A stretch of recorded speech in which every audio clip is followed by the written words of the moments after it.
வடகறி எப்படி செய்யலான்னு பார்க்கலாங்க. ஒரு மிக்ஸி ஜாரில் கடலப்பருப்பு 2 மணி நேரம் ஊற வச்சுருக்கோம்.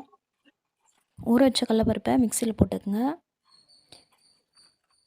உங்களுக்கு காரத்துக்கு ஏற்ற மாதிரி பச்சை மிளகாய் 3லேருந்து 4 போட்டுக்கலாம். கொஞ்சம் சீரகம், கல்லுப்பு இதை நல்லா மிக்சியில் அரைச்சிக்கலாம். இது கொஞ்சம் நீங்கள் நைஸாக அரைக்காதீங்க, கொரன்னு அரைங்க. அரைச்சி வச்ச கடலப்பருப்பை ஒரு இட்லி தட்டில் போட்டு ஆவரி கட்டிடுங்க. ஒரு 1/4 மணி நேரம் இருக்கட்டும். நீங்கள் வடையாக கூட செஞ்சு போடலாம். ஆனால் நம்ம இட்லி தட்டில் வச்சு செஞ்சால் அது கொஞ்சம் டேஸ்ட்டாக இருக்குங்க.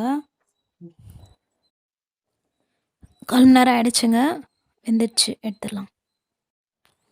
இப்போ ஒரு கடாயில் தேவையான அளவு எண்ணெய் ஊற்றி பட்டை ஒரு 3 துண்டு, பிரியாணி இலை, ஏலக்காய் 2, சோம்பு, லவங்கம் இது போட்டு நல்லா பொரியணுங்க.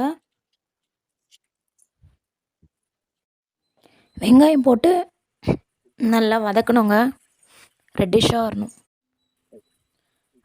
பச்சை மிளகாய் 2 நீட்டு வாக்கில் கட் பண்ணி போட்டுக்குங்க. கருவேப்பிலை கொஞ்சம்.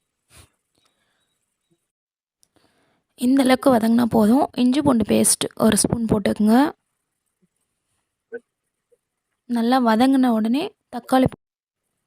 தக்காளி 1 போட்டு நல்லா வதக்கிடுங்க.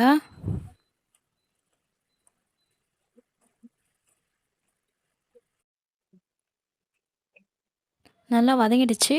மஞ்சள் தூள் கொஞ்சம், நான் வீட்டில் அரைச்ச குழம்பு மிளகாத்தூள் தான் போட்டிருக்கேன். அது ஒரு 2 ஸ்பூன், கரம் மசாலா ஒரு ஸ்பூன் போட்டுக்குங்க. அந்த உதிர்த்து வச்ச அந்த வடை மாவை எடுத்து நல்லா மிக்ஸ் பண்ணிக்கோங்க. கொஞ்சம் தண்ணி ஊற்றிக்கலாம்.